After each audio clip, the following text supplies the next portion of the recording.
नमस्कार मेरे किसान भाइयों। मैं एक कृषि विशेषज्ञ हूँ। मैं हमेशा एक बात सोच के परेशान रहता था कि किसानों के दिन रात इतनी मेहनत करने के बावजूद और सरकार द्वारा किसानों के लिए इतनी योजनाएं लागू करने के बावजूद भी किसानों की स्थिति में सुधार क्यों नहीं हो रहा है। यही जानने के लिए मैं अपने देश के अनेक राज्यों में गया, वहाँ के किसानों से मिला और उनकी समस्याओं को जाना और समझा। इन समस्याओं को दूर करके कैसे किसानों को अधिक से अधिक लाभ पहुंचाया जा सकता है, इस विषय पर गहनता से अध्ययन करने के बाद मुझे दो बातें पता चली। पहली कि हर राज्य की समस्याएं अलग अलग हैं। कहीं पर हर साल बाढ़ आती है तो कहीं पर साल भर पानी नहीं बरसता है। कहीं की भूमि बहुत उपजाऊ है तो कहीं की भूमि बंजर है। आज हम आपको बताएंगे कि किसानों को द्वारा की जा रही गलतियों को दूर करके और सरकार द्वारा किसानों के लिए खर्च किए जा रहे पैसे का सही ढंग से उपयोग करके कैसे किसानों को अधिक से अधिक लाभ पहुंचाया जा सकता है। पर उससे पहले हम आपको दो लोगों को बिजनेस करने के तरीके के बारे में एक छोटी सी कहानी समझाएंगे, ताकि आपको ये समझ में आ सके कि किसानों के द्वारा आखिर कौन कौन सी गलतियाँ की जा रही हैं और उन्हें कैसे सुधारा जा सकता है। तो ये कहानी है एक सामान्य दुकानदार की और भारत के जाने माने बिजनेसमैन मुकेश अंबानी जी की। ठीक है, आपको इससे ये पता चलेगा कि दोनों के जो बिजनेस करने के तरीके हैं उसमें क्या भिन्नता है। ठीक है, ये मान लीजिए सामान्य दुकानदार है, जिसे आप लोगों के अक्सर आसपास ऐसा होता होगा कि कोई व्यक्ति शहर से बहुत दिनों के बाद कमा के वापस अपने गांव आता है और वह दोबारा शहर ना जा कर के अपने गांव में ही एक दुकान खोल लेता है। वैसे ही एक व्यक्ति है, वो शहर से कमा के अपने गांव वापस आया और अपने गांव में ही एक किराने की दुकान खोल ली। कुछ दिनों के बाद उसे एहसास हुआ कि कुछ कम बिकने वाले सामान, जैसे पूजा के सामान, क्योंकि पूजा के सामान तभी बिकते हैं जब कोई विशेष अवसर होता है, ज़्यादा मात्रा में मंगवा लिया था, जिसकी वजह से कम बिकने की वजह से उसकी कुछ पूंजी जो है यहाँ फंस गई। दूसरी नंबर वो कुछ खाने वाले सामान जैसे दाल चावल आटा और काजू बादाम, ये सब भी ज़्यादा मात्रा में मंगवा लिया था, जिससे कम बिकने की वजह से उसकी काफ़ी पूंजी यहाँ डूब गई। तीसरी और सबसे बड़ी गलती वह यह करता है कि दुकान चलाने के चक्कर में ज़्यादा से ज़्यादा उधार बांट देता है और वह उन पैसों को दोबारा कवर नहीं कर पाता है, जिसकी वजह से उसे काफ़ी हानि होती है और उसे अपनी दुकान को बंद करना पड़ता है। ज़रा सोचो ऐसा क्यों हुआ? क्योंकि उसके पास सही जानकारी नहीं थी कि उसे कौन से सामान को किस मात्रा में मंगाना है और साथ ही साथ सटीक मार्गदर्शन नहीं था कि किस अनुपात तक उधार दिया जाए। यही कारण है कि उसे हानि का सामना करना पड़ता है।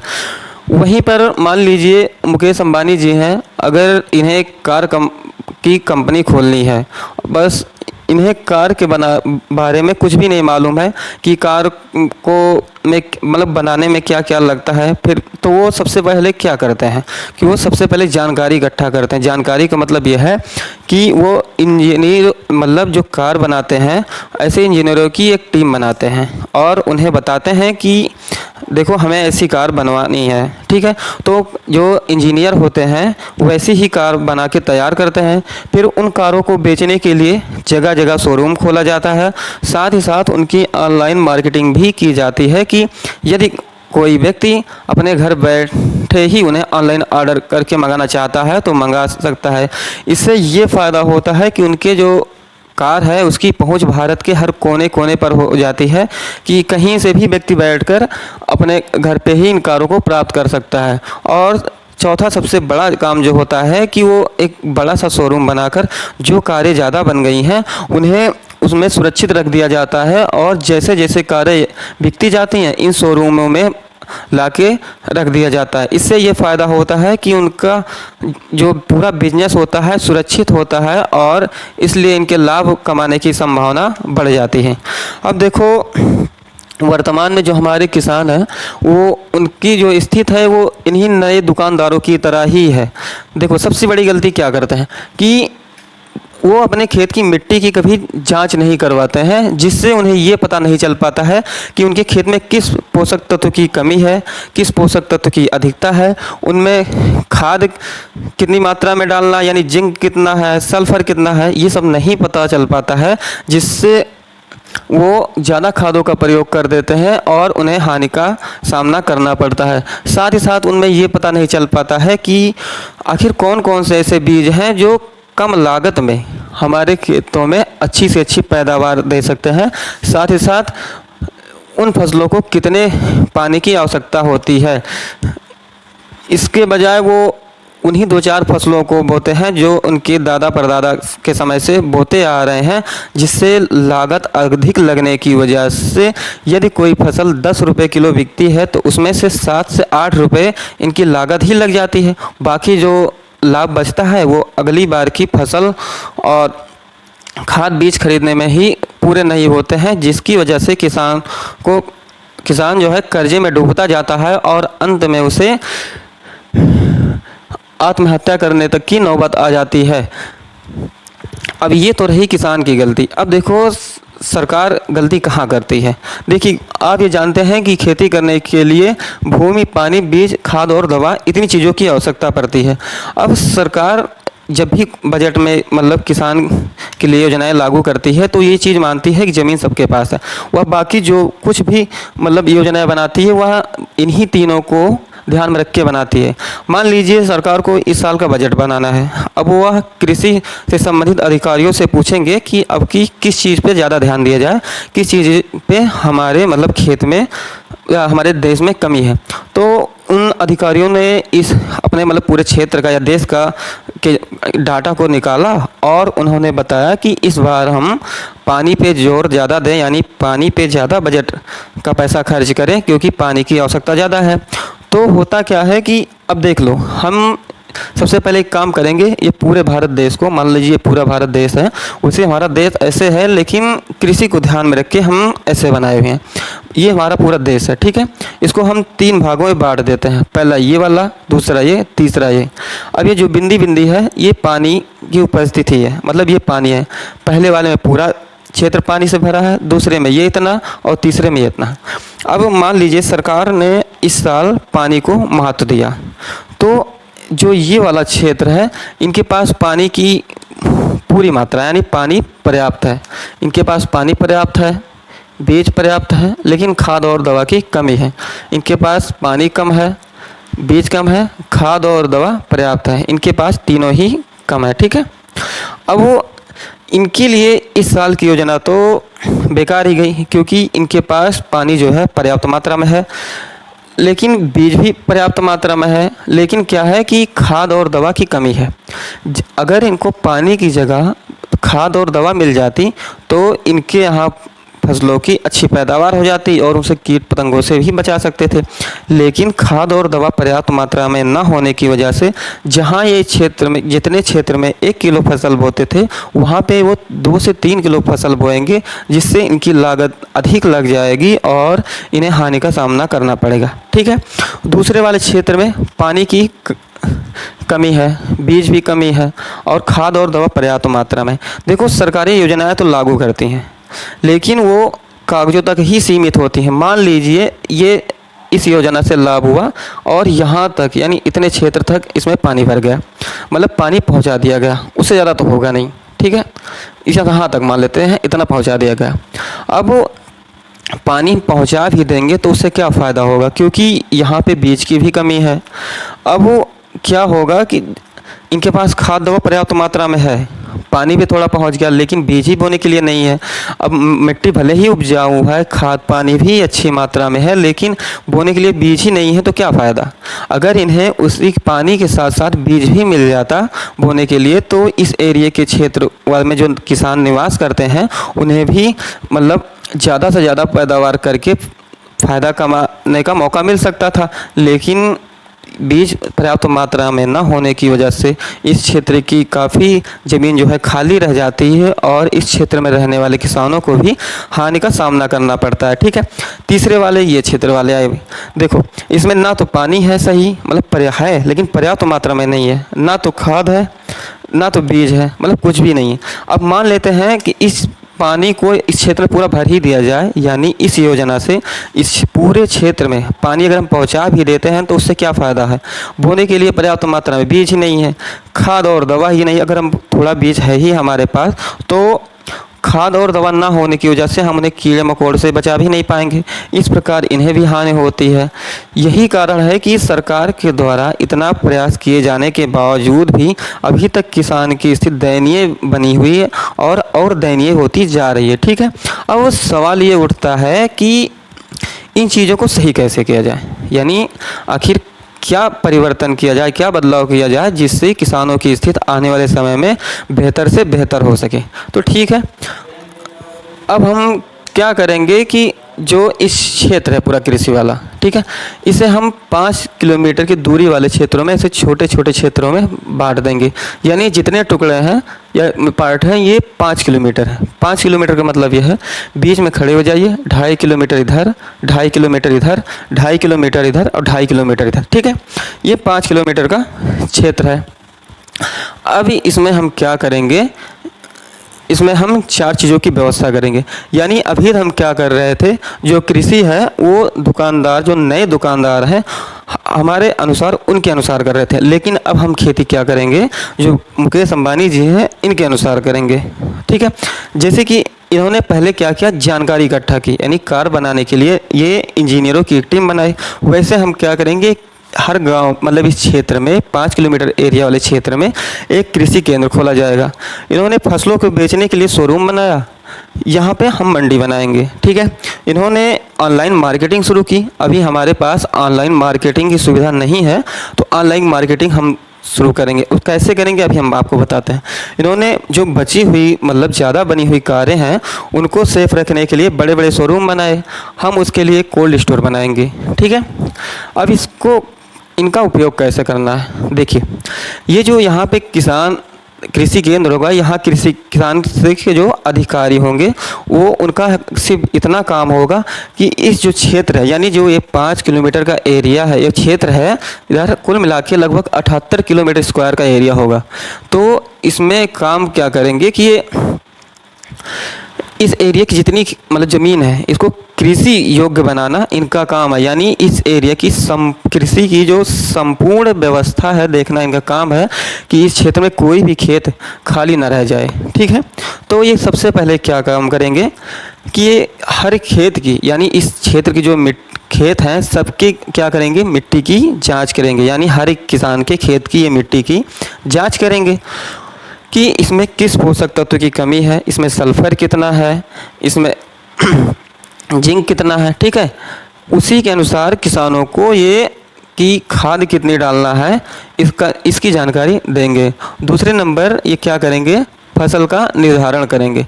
इसका मतलब ये हुआ कि इस क्षेत्र में कौन सी ऐसी फसलें हैं, यानी 2-4 फसलों का ये चयन करेंगे, 4 से 6 हो गई कि फसलों का चयन करेंगे कि कौन कौन सी ऐसी फसलें हैं जो कम लागत में ज़्यादा से ज़्यादा पैदावार दे सकती हैं। केवल उन्हीं फसलों को इसमें बोया जाएगा। उससे ये फ़ायदा होगा कि वो फसलें इस क्षेत्र की पहचान बन जाएंगी। ठीक है, और देखो, जैसे मान लीजिए उससे फ़ायदा क्या होगा, ये हमारा तमिलनाडु राज्य है। ठीक है, तमिलनाडु राज्य है।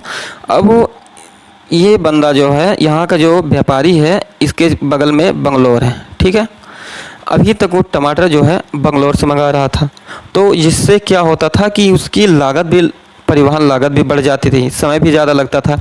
लेकिन अगर इस हिसाब से खेती हुई तो उससे ये यहीं पर भी एक छोटा सा क्षेत्र है या 5-10 किलोमीटर का क्षेत्र है जिसमें टमाटर की अच्छी पैदावार होती है, और वही गुणवत्ता जो यहाँ वाले टमाटरों में होती थी वो यहाँ वाले में है। तो वो क्या करेगा, यहाँ की बजाय इस वाले क्षेत्र में गया, यहाँ टमाटर देखा, मान लिया ये क्षेत्र है, यहाँ पे टमाटर की अच्छी खासी खेती हो रही है, उसके बगल वाले खेत में आलू की खेती अच्छी खासी हो रही है, उसके बगल वाले खेत में मान लीजिए पपीते की अच्छी खेती हो रही है, उसके बगल वाले खेत में प्याज अच्छी हो रही है। तो जो सबसे गाँव का क्षेत्र है, सबसे मतलब बीहड़ क्षेत्रों में निवास करते थे लोग, वहाँ तक अभी मतलब उतना विकास नहीं हो पाया है। लेकिन जब व्यापारी वर्ग गांव से गांव में जाएंगे, मतलब ज़्यादा से ज़्यादा क्षेत्र में जाएंगे वो, तो वहाँ पे व्यापारियों का आना जाना बढ़ेगा, जिससे उसके आसपास के क्षेत्र का विकास अपने आप हो जाएगा। साथ ही साथ सरकार भी उन क्षेत्रों पर ध्यान देगी कि यहाँ पे अगर व्यापारी वर्ग आएंगे तो रास्ता ख़राब है, तो वैसे अभी ध्यान नहीं दे रही है क्योंकि कोई मतलब नहीं दिख रहा है। लेकिन अगर व्यापारी वर्ग इन क्षेत्रों में प्रस्थान करेंगे, जाएंगे, तो सरकार का ध्यान ऑटोमेटिकली उन क्षेत्रों पे जाएगा और गांव भी बहुत तेज़ी के साथ विकास करेगा। ठीक है, इसलिए क्योंकि अभी वैसे कहने पर कोई क्षेत्र पे ध्यान नहीं दे रहा है, लेकिन जब इनकी खुद की पहचान होगी या हर एरिया का एक ब्रांड होगा तो जाहिर सी बात है सरकार उन पे ध्यान जरूर देगी, यानी इनका फ़ायदा आसान से होगा। ठीक है, समझ में आया। और तीसरा है पानी की जांच। इस समय भारत में खेती करने के लिए सबसे बड़ी जो समस्या बनी हुई है वो पानी की जांच, मतलब पानी की उपलब्धता न होने के कारण ही बनी हुई है। तो ये क्या करेंगे कि इस क्षेत्र में जो है पानी की व्यवस्था करेंगे। वो कैसे करेंगे देख लीजिए। अभी हम इस क्षेत्र को उठाए हैं, मान लीजिए यहाँ पे पानी है, और ये पानी होने का मतलब ये है कि वो नदी भी हो सकती है, नहर भी हो सकती है, झील भी हो सकती है, या बड़ा तालाब भी हो सकता है।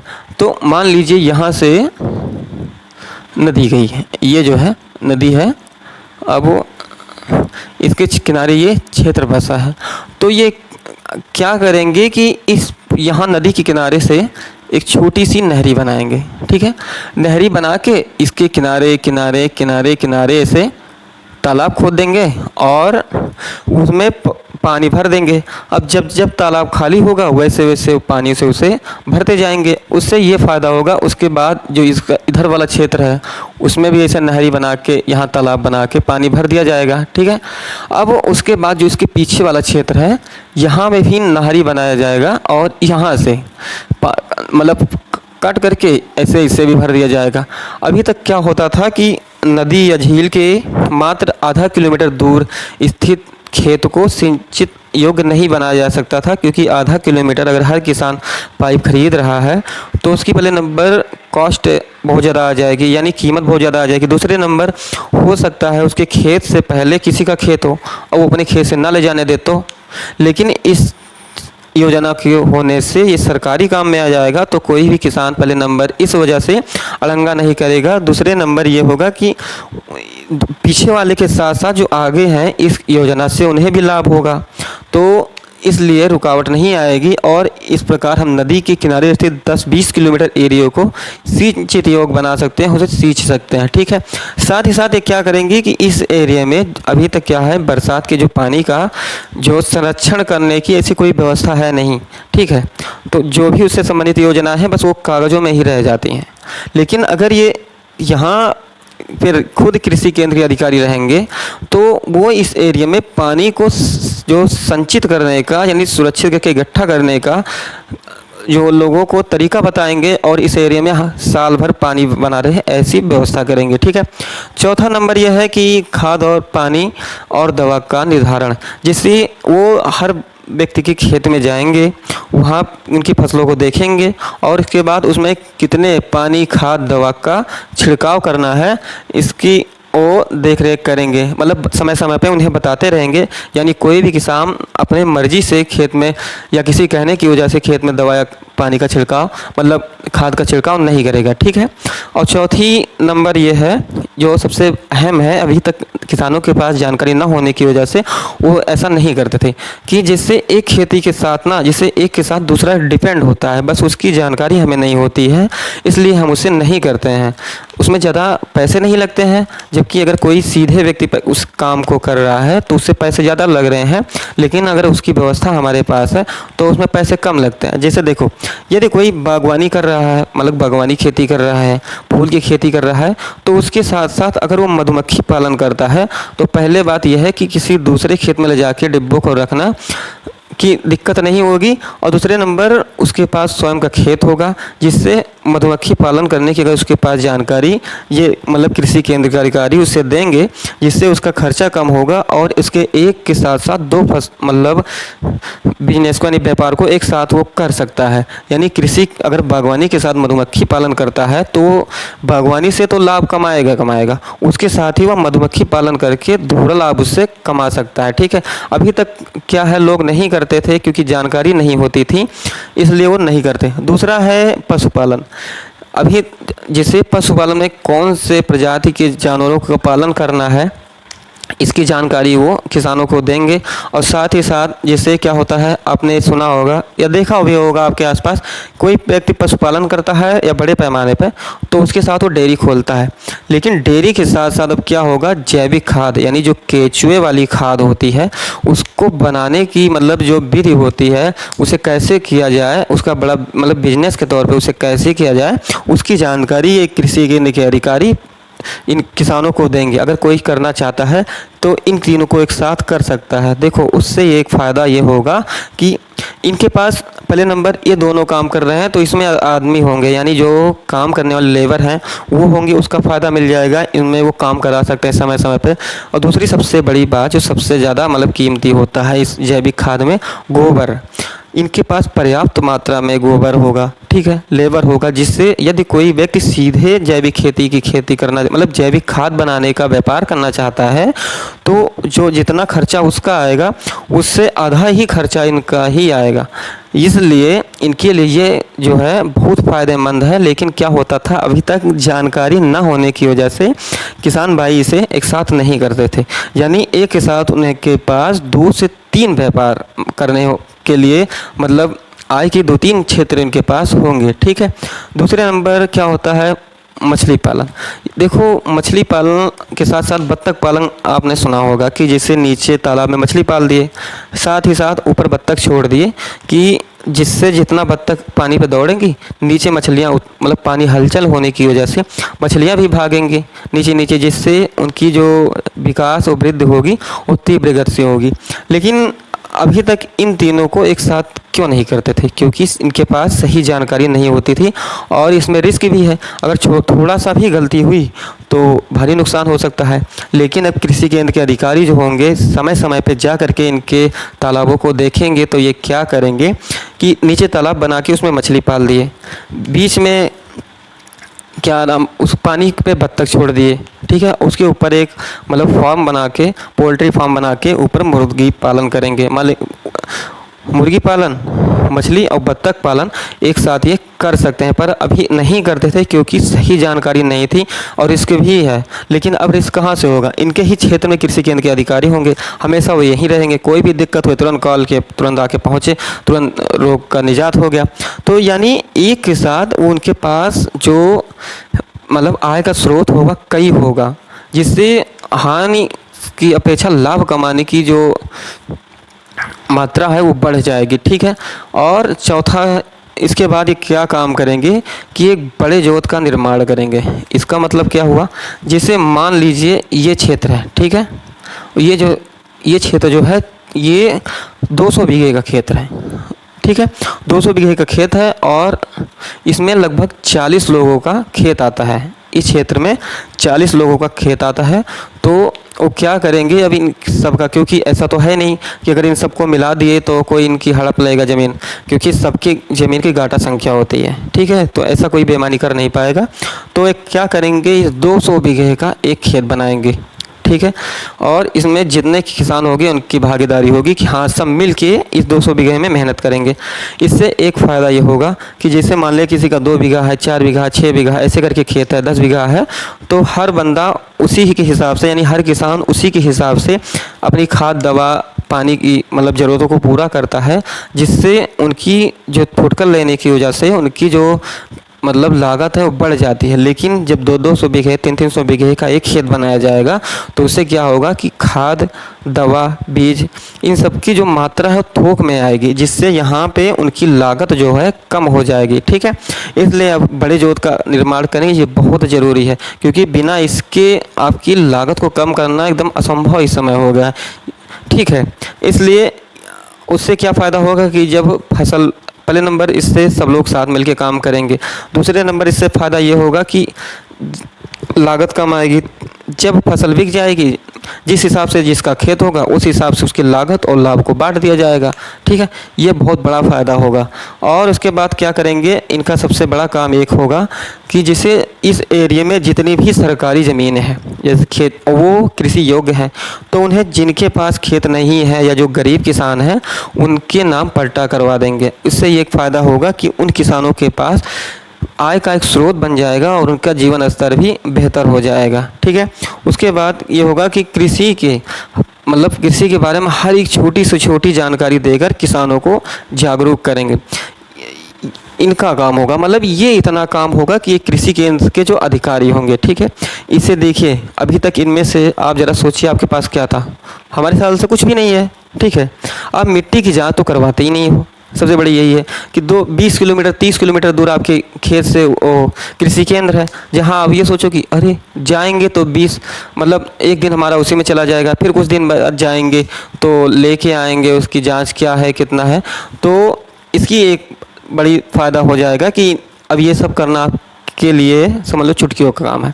इसकी सबकी टेंशन लेना आप काम यही नहीं, ये सब काम इनका है, इनकी टेंशन इनकी है, क्योंकि इसीलिए इन्हें तनख्वाह मिलेगी। दूसरा काम करेंगे कि हम मंडी का, यानी हर एक 5 किलोमीटर पे, ये मान लीजिए ये क्षेत्र की मंडी है, ठीक है, हर एक 5 किलोमीटर पे एक मंडी रखी जाएगी। इससे एक फ़ायदा होगा कि अभी तक क्या होता था कि जैसे 20 किलोमीटर 30 किलोमीटर पे एक मंडी होती थी, ठीक है, मान लो इतने ही एरिया में एक मंडी थी।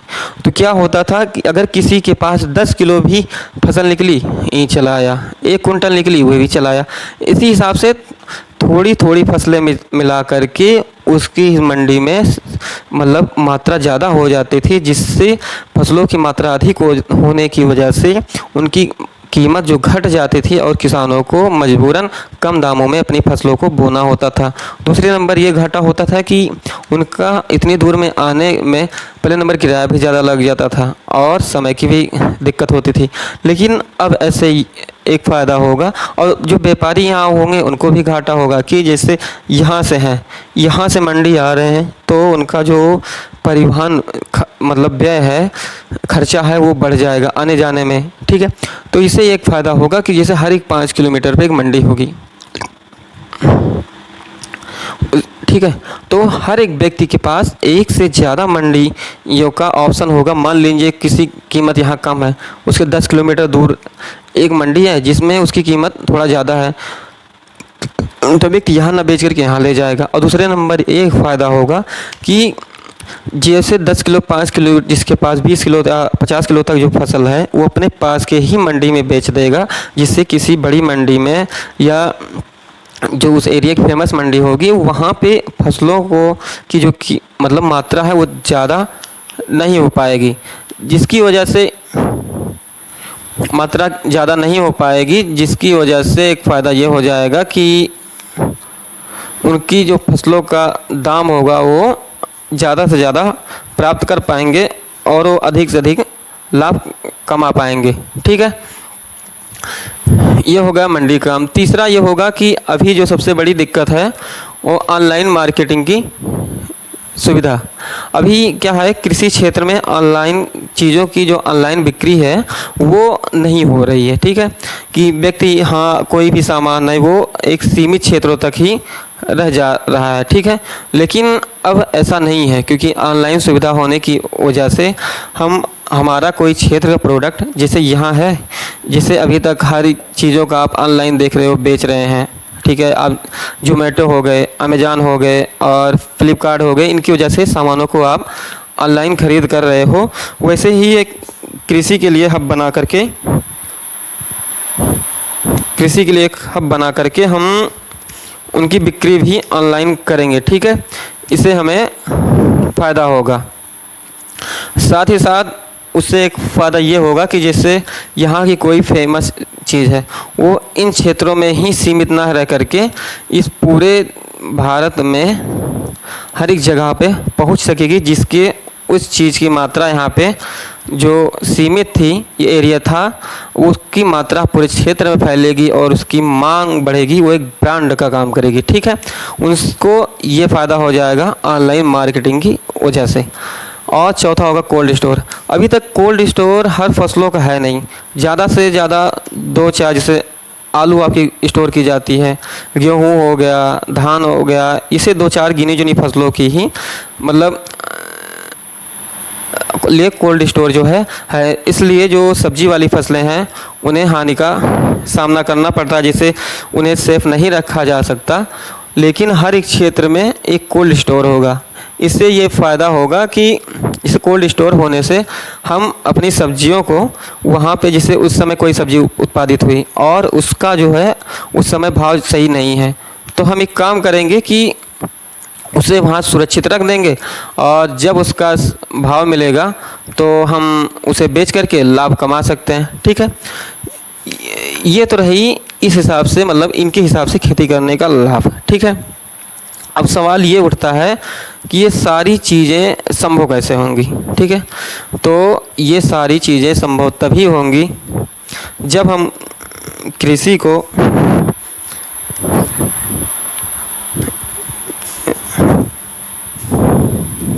कुछ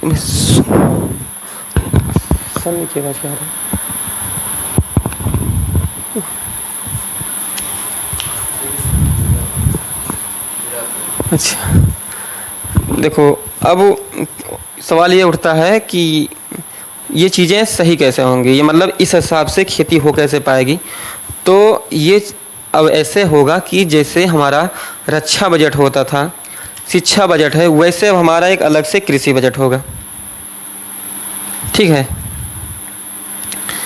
कृषि बजट होगा जिसमें अब जैसे सरकार कोई योजनाएं नहीं बनाएगी, मतलब चाहे केंद्र सरकार हो या राज्य सरकार हो, वो अब कोई योजनाएं नहीं बनाएगी।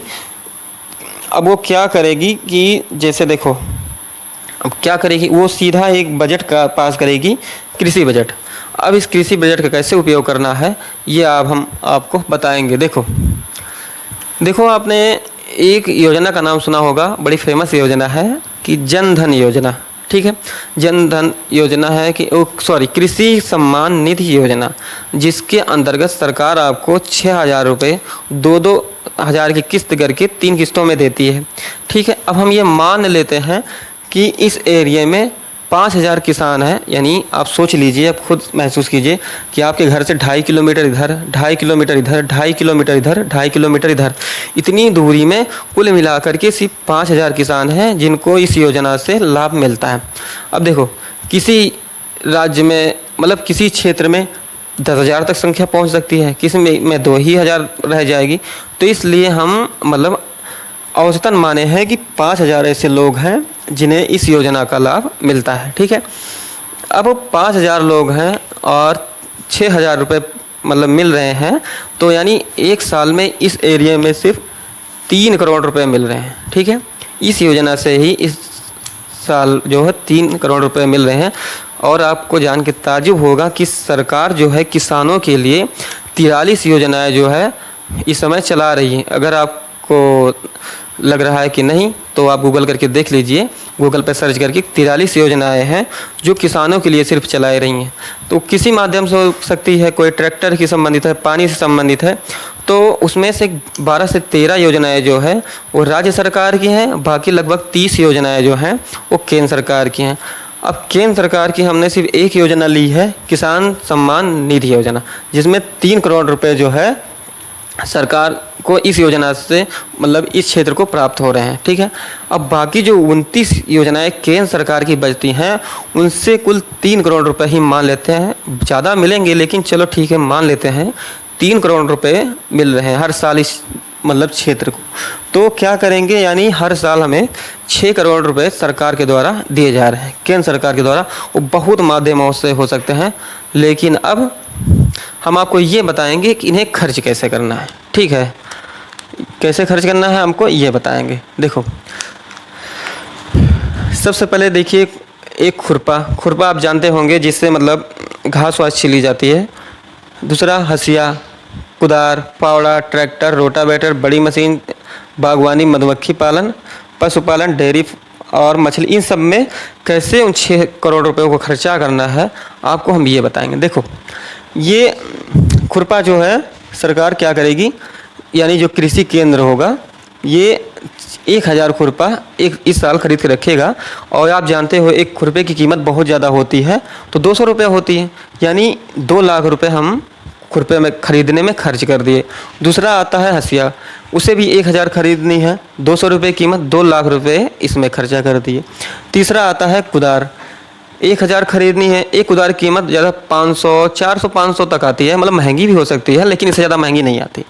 500 हो गई, यानी खरीदनी कितनी है, कितना खर्चा हो गया 5 लाख। उसके हिसाब से फावड़ा 1000 खरीदना है, कीमत कितना 500, कुल मिला के कितना हो गया 5 लाख। ठीक है, और हाँ 5 लाख ये हो गया। और यहीं पे एक चीज़ और हम खरीद लेते हैं, एक चीज़ छूट गया था, ये देखिए स्प्रे मशीन। ठीक है, स्प्रे मशीन यानी जो दवा डालने वाली या छिड़कने वाली स्प्रे मशीन होती है, इसे खरीदना है 1000, और इसकी कीमत 1500 से 3000 आती है, यानी 2000 रुपये वाली हम मशीन खरीद लेते हैं। कुल मिला के कितना हो गया 20 लाख। कितना खरीदेंगे 20 लाख की हम स्प्रे मशीन खरीद लेंगे। अब इन्हें का क्या करना है अभी हम आपको बताते हैं। ठीक है, और उसके बाद जो ट्रैक्टर पूरा सेट, जिसे मान लीजिए अगर कोई व्यक्ति ट्रैक्टर खरीद रहा है पूरा सेट, रोटावेटर ट्राली वाली मिला करके, तो सरकार 5 लाख रुपए उसे सब्सिडी के तौर पे देगी। ठीक है, यानी एक किसान को अगर 5 लाख रुपए देगी, मान लीजिए इस क्षेत्र में इस साल 10 लोगों ने पूरा सेट का ट्रैक्टर खरीदा है, ठीक है, तो 50 लाख रुपए खर्चा यहाँ हो गया कि सरकार का। ठीक है, और इसी हिसाब से छोट मतलब रोटावेटर ट्रैक्टर ऐसे होता है ना कि जो हाथ से चलाने वाला एक रोटावेटर ट्रैक्टर आता है, छोटा वाला, पहाड़ी एरिया में भी प्रयोग होता है, या फसलों के बीच में उसकी मतलब रोटावेटर की तरीका अगर गुड़ाई करना चाहते हैं तब भी उसका प्रयोग होता है। तो इससे खरीदेंगे, और लगभग मान लीजिए इस एरिया में 20 लोगों ने खरीदा इस साल, तो एक व्यक्ति को हम मतलब सरकार 50,000 रुपये सब्सिडी के तौर पर देगी, और कुल मिला के खर्चा कितना हुआ 10 लाख, क्योंकि इसकी कीमत 1 लाख से 2 लाख के बीच में ही होती है। और बड़ी मशीन जैसे मान लीजिए गेहूं काटने वाली मशीन हो गई, धान काटने वाली जो बड़ी बड़ी मशीनें होती हैं, उनको अगर कोई व्यक्ति खरीद रहा है तो 6 लाख रुपए सरकार छूट देगी, यानी सब्सिडी के तौर पे देगी। और 5 लोग खरीद ले रहे हैं तो कितना खर्चा हो रहा है 30 लाख रुपए। उसके बाद देखो यहाँ बताए थे ना मधुमक्खी पालन है आपका करना, तो अगर कोई व्यक्ति बागवानी मधुमक्खी एक साथ दोनों का मतलब काम करता है, तो सरकार उसे 2 लाख रुपए मतलब सब्सिडी के तौर पे देगी कि हाँ आप इस बिज़नेस को शुरू करना चाहते हैं, हम आपको 2 लाख रुपए इन सामानों जो खरीदेंगे लगेंगे, 2 लाख रुपए तक हम खुद पे करेंगे। ठीक है, और थोड़ा बड़े पैमाने पे होगा, ऐसा नहीं लगभग उसकी कीमत 4 लाख तक होनी चाहिए कम से कम। अगर 4 लाख खर्चे हो रहे हैं तो 2 लाख देगी, 2 लाख खर्चे हो रहे हैं तो 1 लाख देगी, मतलब आधी कीमत वो आपको देगी। ठीक है, कम से कम 2 लाख तो देगी, उससे कम ज़्यादा तो इस समय मुश्किल है, लेकिन कम से कम 2 लाख तो आपको देगी। ठीक है, अब 10 लोग कर रहे हैं तो 20 लाख यहाँ खर्चे हो गए। उस हिसाब से अगर कोई व्यक्ति पशुपालन, डेयरी, जैविक खाद इन तीनों की खेती एक साथ कर रहा है, मतलब तीनों को एक साथ कर रहा है, तो 3 लाख रुपए सरकार सब्सिडी के तौर पे इसमें देगी। अगर 10 लोग कर रहे हैं तो कितना खर्चा हो गया यहाँ पे 30 लाख। ठीक है, उसके बाद अगर कोई मुर्गी पालन, मछली पालन, बत्तख पालन ये सब एक साथ कर रहा है, मान लीजिए 10 लोग एक साथ कर रहे हैं, तो 2 लाख रुपए सरकार इनको सब्सिडी के तौर पे देगी, तो कुल खर्चा कितना हुआ 20 लाख रुपए हो गई। ठीक है, ये तो हो गई मतलब मूल जो खर्च करना है, यानी यहाँ तक 34 लाख, और ये हो गया इतना 1,60,00,000 रुपए। ठीक है, ये इतना हमारा मूल खर्चा है, लगभग जो मूल खर्चा है 1,60,00,000 ही करना है। बाकी तो वह चीज़ें हैं, इनको कैसे खर्च करना है। देखो इस एरिया में पहले पानी की व्यवस्था करनी है, नहरी बना करके इस एरिया में पानी की व्यवस्था करनी है, लानी है, तो सरकार 1 करोड़ रुपये पानी की व्यवस्था करने के लिए इस साल इस पर खर्च करे। 1 करोड़ बहुत होते हैं। ठीक है, दूसरा बिजली का बिल। बिजली का मतलब ये है कि जो किसानों का बिजली का बिल होगा सरकार पूर्णतः माफ़ करेगी, और उससे देखो अभी इसके लिए खर्चा सरकार कितना करेगी खर्च 12 लाख। 12 लाख रुपए बहुत होते हैं। ठीक है, अभी क्या होता है हर घर में टेबल है, लेकिन तब ऐसा नहीं होगा, कुछ एरिया निर्धारित किए जाएंगे, उसी हिसाब से टेबलों को मतलब रखा जाएगा कि ताकि कम से कम टेबल हो सकें और ज़्यादा से ज़्यादा क्षेत्र को कर सके। ठीक है, ऐसा नहीं है कि पड़ोसी को बोल रहे हैं हम पानी नहीं देंगे, तब ऐसा नहीं होगा। ठीक है, तो कम टेबलों की संख्या होगी, और मत समझ ले रहे हैं कि सरकार ने 12 लाख रुपए क्या है कि बिजली के बिल माफ़ करने में खर्च कर दिए। साथ ही साथ टेबल की बोरिंग, जैसे जिस एरिया में टेबल की बोरिंग संभव है, जैसे यूपी हो गया, बिहार हो गया, राजस्थान और क्या नाम, पंजाब, हरियाणा, दिल्ली, इन सब जैसे जो क्षेत्र हो गए, मध्य प्रदेश, कि जहाँ पे डब्बलों की मतलब बोरिंग की जाती है ज़्यादा से ज़्यादा मात्रा में, वहाँ पे एक काम करेंगे कि सबकी बोरिंग फ्री में करेंगे। और इस एरिया में बोरिंग करने का के पीछे लगभग 20 लाख रुपए सरकार खर्च करेगी, ठीक है। और उसके बाद अब आया ये यहाँ तक मूल। अब आपको दिमाग जो आ रहा था ना कि इतने चीज़ों में खर्च करने में सरकार हमारे लिए क्यों खर्च करेगी इतने पैसे, तो दिखाते हैं हम इसी 6 करोड़ में उसे भी समाप्त कर देते हैं। देखो, एक कृषि केंद्र ऐसा नहीं, कृषि केंद्र नाम सुन लिया आपने, बहुत बड़ा कुछ है। जो मिट्टी जांच करने की मशीन आती है वो बहुत ज़्यादा 98,000 कुछ रुपये, मतलब समझ लो 1 लाख रुपए में आती है, जबकि एक साथ खरीदेंगे तो 90,000 के आसपास पड़ जाएगी। तो एक मशीन की कीमत 1 लाख रुपए है, तो मान लेते हैं इस एरिया के लिए हम 10 लाख मतलब 10 मशीनें खरीद लेते हैं। 10 मशीन खरीद लिए, बाकी 10 जो है बचे 10 लाख। 10 लाख में और 2 लाख और छोटे मोटे कोई चीज़ें सामान की ज़रूरत पड़ गई, वो खरीद लिए, बचे 8 लाख। 8 लाख में इस कृषि केंद्र के लिए रूम बनाएंगे, मतलब 4-6 रूम बहुत ज़्यादा ज़रूरत पड़ेगी तो 3 रूम की, क्योंकि 3 से 4 रूम बनाना है, 8 लाख खर्चे करने हैं, बहुत ज़्यादा बड़े तो बनाने नहीं है, तो 20 लाख में आसान से आपका बन जाएगा। दूसरी बात आती है मंडी। मंडी बनाने के लिए लगभग 64 लाख रुपए सरकार खर्च करेगी। अब बहुत ज़्यादा बड़ी मंडी तो बनानी नहीं है, चद्दर रख के मंडी बनाते हैं, 2-4-10 रूम हो सकते हैं, छोटे मोटे बन जाए। उसके बाद बाकी चद्दरों से ही मंडी बनाई जाती है, ठीक है। तो 64 लाख रुपए इस एरिया के लिए छोटी सी मंडी बनाने के लिए बहुत हैं, जबकि ज़्यादा ही हैं लेकिन ठीक है। उसके बाद आता है कोल्ड स्टोर, ठीक है। कोल्ड स्टोर में जो है, देखो उससे पहले हम बात कर लें खाद और बीज की। खाद और बीज के लिए एक साल में सरकार लगभग 40 लाख रुपए सब्सिडी के तौर पे खर्च करेगी। इस पे खर्च कैसे करना है, जिसे मान लीजिए कि इस समय यूरिया की कीमत 300 से 400 के बीच में है, जो भी है, तो सरकार क्या करेगी, मान लीजिए 400 रुपये है, तो सरकार 50% जो है उस पर सब्सिडी देगी। यानी अगर 400 रुपये की खाद है तो 200 रुपये किसान देगा, 200 रुपये सरकार सब्सिडी के तौर पे छूट देगी। यानी 40 लाख रुपए किसान खर्चा किए, 40 लाख रुपए मतलब सरकार खर्चा की, कुल मिला के 80 लाख से ज़्यादा खाद बीज इस एरिया में नहीं आएंगे। कुछ अपवाद भी हैं, जिससे मान लेते हैं कि जो जैसे व्यापारी बड़ी बड़ी हैं, जैसे मान लीजिए रेशम पालन हो गया या बड़ी बड़ी बागवानी फसलें हैं, तो उसमें थोड़ा इधर उधर बीज वाले पैसे में हो सकता है, लेकिन खाद वही रहेगी, इसलिए इतना पर्याप्त है। और आती है उसके बाद मंडी, कहाँ गई आपका कोल्ड स्टोर। बाकी जो बचेंगे 6 करोड़ में 1.5 करोड़ रुपए बचेंगे, तो इन 1.5 करोड़ रुपयों को से कोल्ड स्टोर खोला जाएगा।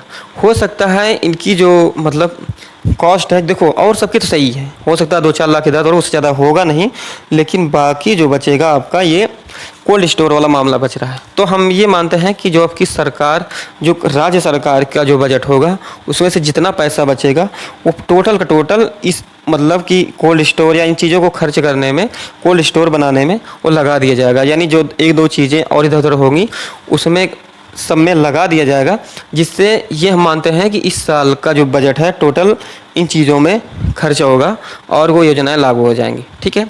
चल गई। अब देखो पहले साल का होगा, पहले साल से ही आपको इतना लाभ हो रहा है।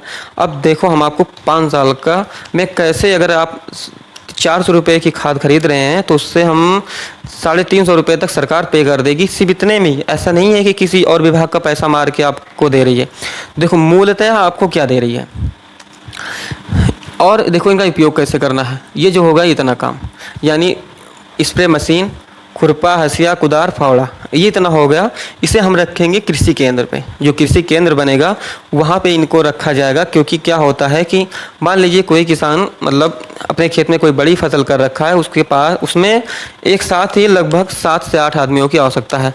अब उतने जैसे जो यंत्र हैं उन्हें खोजेगा कौन, या खरीदना तो उसमें कॉस्ट ज़्यादा लगेगी। तो इससे इन सामानों को हम कृषि केंद्र पर रख देंगे और 1-1 हज़ार की मात्रा में होंगे, जिस किसान को जितने मतलब यंत्र की आवश्यकता पड़ेगी आएगा, वहाँ अपना मतलब रजिस्टर में नाम लिखाएगा, उसके बाद वहाँ से ले जाएगा, काम होगा, फिर ला के रख देगा। इससे किसानों के भी मतलब पैसे में बचत होगी और उनको लाभ ज़्यादा से ज़्यादा प्राप्त हो सकेगा। दूसरे नंबर ये है कि मान लीजिए सीधा लाभ कितना दे रही सरकार किसानों को, 1 करोड़ 60 लाख यहाँ और मान लो 40 ही, कुल मिला के 2 करोड़ रुपए जो है जो सीधा किसानों को लाभ पहुंचा रहे हैं 6 करोड़ में। अब ये साल हो गया, अब मान लीजिए पहले साल जो है 34 लाख रुपए इन मशीनों को खर्चा करने में लगाया गया, तो अगली साल तो इतना जल्दी तो ख़राब होगा नहीं कुछ, और ये बहुत ज़्यादा मात्रा है। हम मान लेते हैं 14 लाख रुपए अगली साल भी इसमें खर्च कर दिया गया, 20 लाख यहाँ से बचा सेकंड साल के लिए। उसके बाद देखो आपका आया कोल्ड स्टोर। कोल्ड स्टोर मान लीजिए संख्या थोड़ा बढ़ानी पड़े तो 50 लाख अगली साल भी खर्च कर दिए इसमें, ठीक है। 1 करोड़ यहाँ बच गया, 1 करोड़ 20 लाख हुआ। मंडी आपकी 64 लाख है, मान लेते हैं इसमें 24 लाख रुपया दूसरे साल भी मरम्मत और सब में खर्च कर दिया, बची 40 लाख, 1 करोड़ 60 लाख रुपए हो गए। कृषि केंद्र, कृषि केंद्र में कुछ बढ़ाने की ज़रूरत है नहीं, फिर भी हम 10 लाख रुपए जैसे और छोटे मोटे यंत्र जो हैं बड़ी मात्रा में मंगा लिए, जैसे काटने के और सब जैसे हो गए 10 लाख और मंगा लिए, 10 लाख इसमें हो गए, 1 करोड़ 70 लाख हो गया। बोरिंग, बोरिंग इस साल हो जाएगी तो उसी हिसाब से चलो मान लिए 20 लाख इस बार भी खर्चा कर दिए।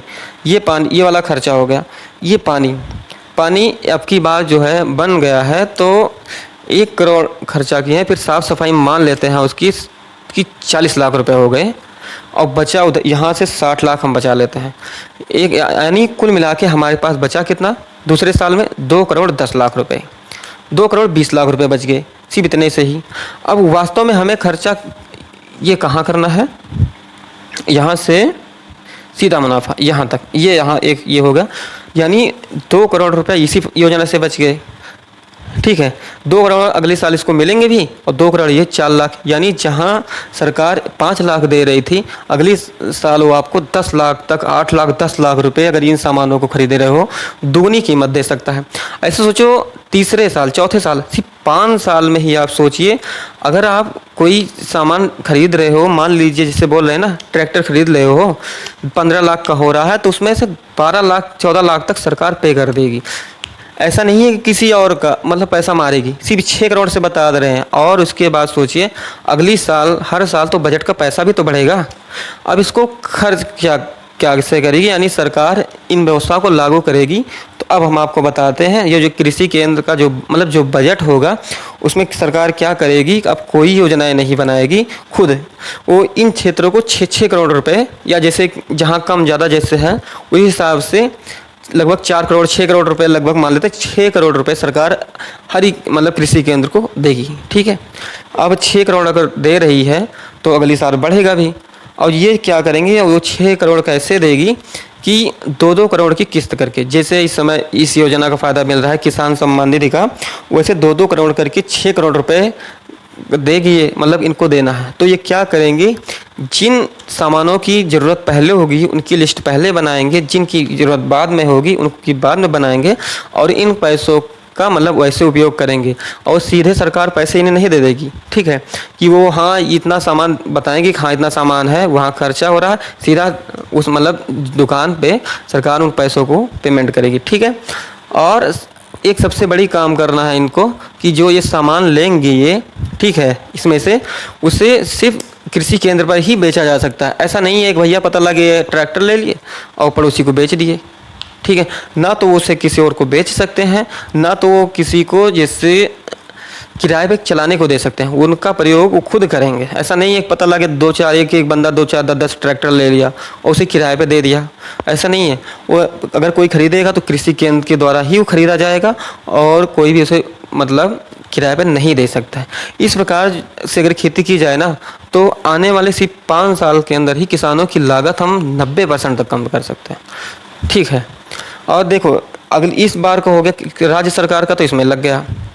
अब अगली बार का जो राज्य सरकार का पैसा होगा, यहाँ राज्य सरकार का मुख्य उद्देश्य क्या होगा कि राज्य सरकार का जो मुख्य उद्देश्य होगा किसानों की आर्थिक सहायता प्रदान करना।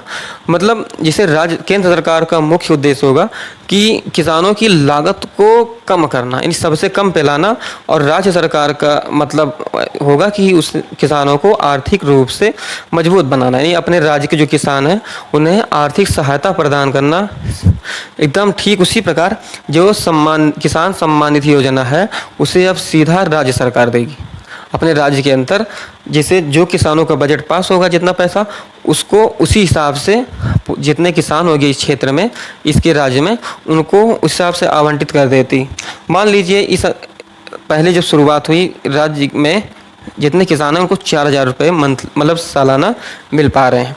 लेकिन हर साल जो होगा उनकी जो बजट में उनका बजट का पैसा तो बढ़ेगा, धीरे धीरे एक दिन ऐसा आएगी कि 20,000 25,000 तक हो जाएगी। ठीक है, तो केंद्र सरकार का मुख्य उद्देश्य जो है वो मतलब किसानों को की जो लागत है कम करना है, और राज्य सरकार का मुख्य उद्देश्य जो है किसानों को आर्थिक रूप से मजबूत बनाना है। ठीक है, अगर इस हिसाब से खेती की जाए ना तो किसानों को बहुत कम समय में बहुत ज़्यादा लाभ हम पहुंचा सकते हैं।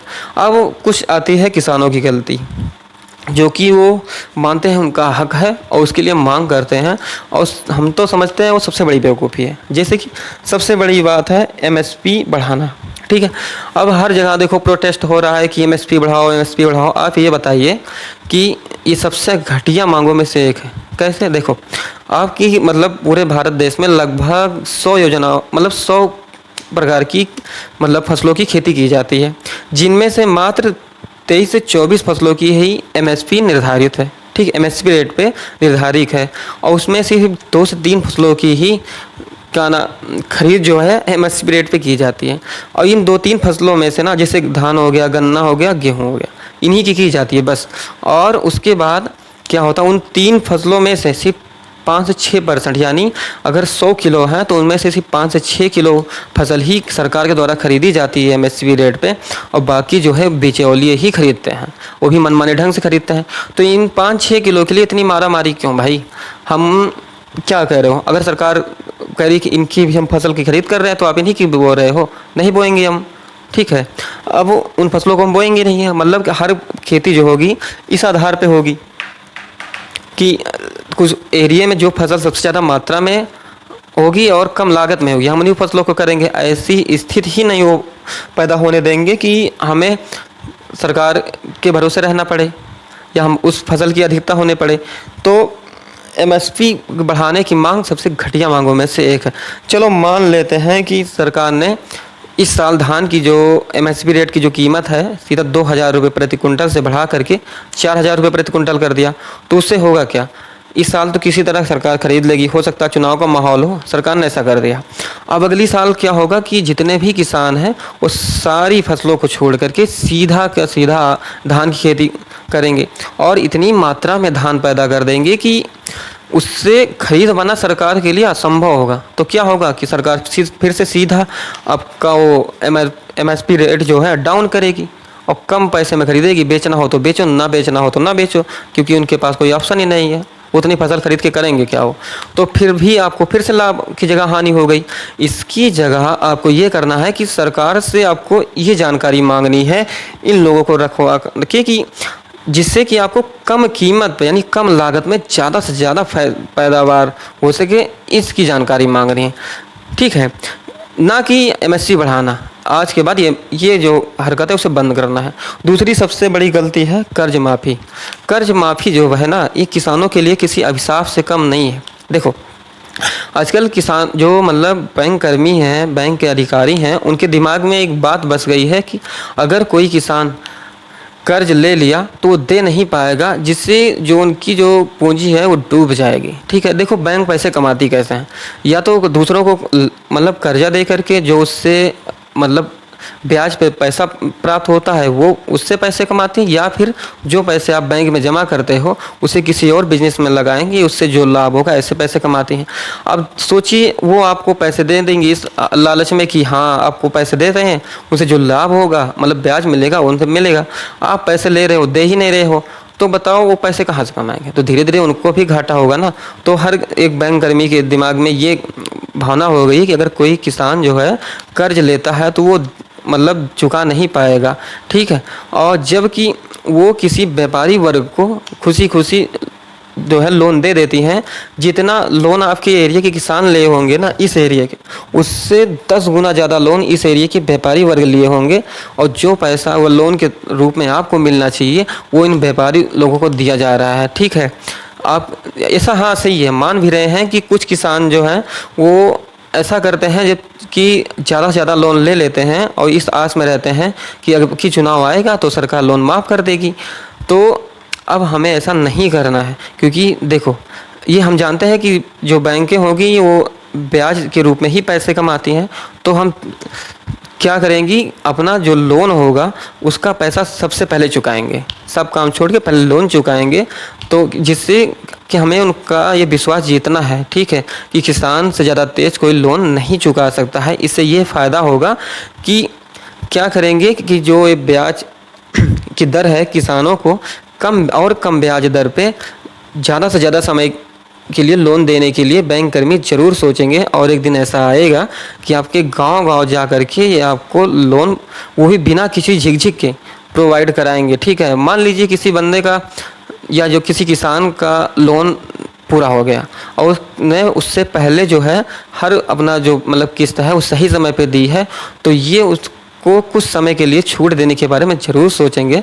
इसलिए हमारा आप लोगों से निवेदन है हाथ जोड़ के कि आप लोग सबसे पहले अपना लोन चुकाइएगा। और ये तभी होगा जब आप अपनी मतलब लागत को कम करने के बारे में सोचेंगे। जब आप इस आधार पे कृषि करेंगे तो आप तभी ऐसा कर पाएंगे, नहीं तो जब तक लागत कम नहीं होगी तो लाभ कहाँ से बढ़ेगा।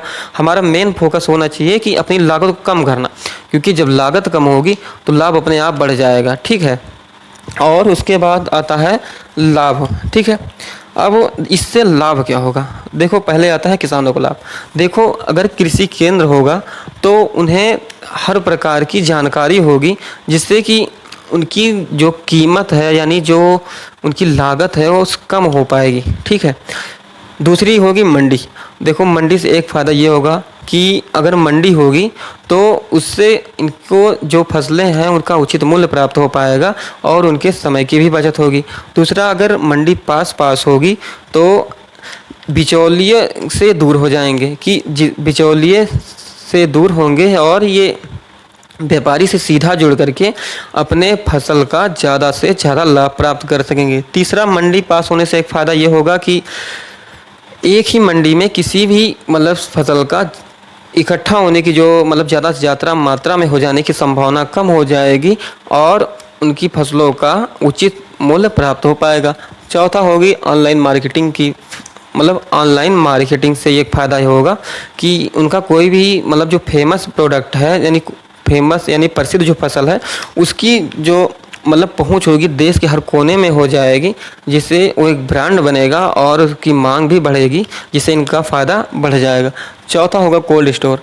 कोल्ड स्टोर से ये फ़ायदा होगा कि किसानों को, जिसे मान लीजिए इस समय किसी फसल का उचित दाम नहीं है तो उसे वहाँ पर स्टोर कर देंगे और ये कोल्ड स्टोर जो बनेगा हर एक सब्जी हर एक फसल के लिए होगा। ऐसा नहीं है कि 2-3 फसलों के लिए होगा, उसी हिसाब से बनाया जाएगा कि ये व्यवस्था बहुत ज़रूरी है, क्योंकि सबसे ज़्यादा अगर हानि होती है तो किसानों को कोल्ड स्टोर ना होने की वजह से ही होती है, ठीक है।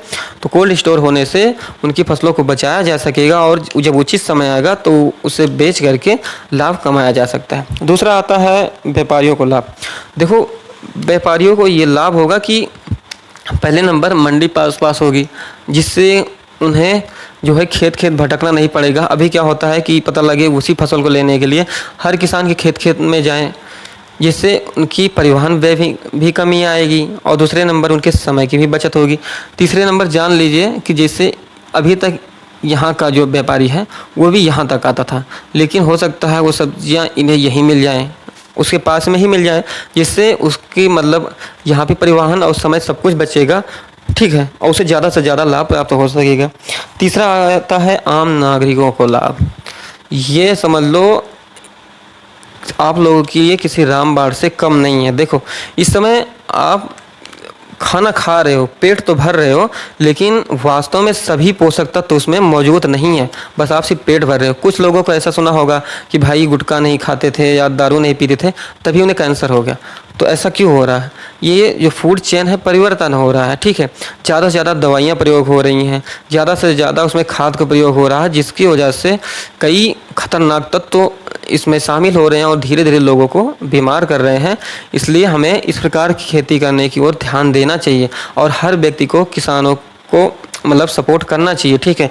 इससे इन्हें आम नागरिकों को ये लाभ होगा कि जो मतलब जो उन्हें साग सब्जियाँ जो है हरी साग सब्जियाँ जो मतलब है ताज़ी प्राप्त होंगी, जो कि कीटनाशक खाद दवाओं से मुक्त होंगी, ठीक है, और जो कि इनके स्वास्थ्य के लिए बहुत ही लाभदायक होंगी। चौथा आता है बेरोजगारी दर में कमी। अभी देखो, पहले तो थोड़ा नॉर्मल थी, लेकिन जब से कोरोना काल आया है तब से बेरोजगारी बहुत तेज़ बढ़ी है। लोगों को मतलब बहुत लोगों के रोज़गार छूट गए और लोगों को दिमाग में ये आ गया कि सरकारी जॉब ही ऐसी है जो कि हमारी लाइफ को सिक्योर कर सकती है। जो गांव में अभी तक रोज़गार मतलब काम कर रहे थे, क्योंकि देखो गांव वालों का मुख्य जो व्यवसाय होता है वो खेती होता है, और लागत अधिक लगने की वजह से और लाभ कम होने की वजह से लोग कृषि छोड़ करके या तो गवर्नमेंट की जॉब की तैयारी कर रहे हैं, नहीं तो किसी शहर में जा कर के कंपनी में काम कर रहे हैं, यानी वो बेरोजगार घूम रहे हैं, कृषि करना पसंद नहीं है। लेकिन अगर इस आधार पे कृषि किया जाए तो जो आज खुद बेरोजगार हैं वो कल 2 4 6 को रोजगार दे रहे होंगे, और इस प्रकार हम रोजगार जो इतनी तेज़ी से लोग बेरोजगार हो रहे हैं वो भी मतलब रोजगार प्राप्त कर सकेंगे। और उसी प्रकार जैसे एक डॉक्टर अपने बच्चे को डॉक्टर बनाना चाहता है, एक इंजीनियर अपने बच्चे को इंजीनियर बनाना चाहता है, एक दिन ऐसा आएगा कि एक किसान भी अपने बच्चों को एक किसान बनाना चाहेगा, ठीक है। अगर हम इस हिसाब से खेती करेंगे तो किसानों की लागत वास्तव में कम होगी और उन्हें ज़्यादा से ज़्यादा लाभ प्राप्त हो सकेगा और उनका जीवन स्तर भी सुधर सकेगा। तो इसी के साथ जय हिंद।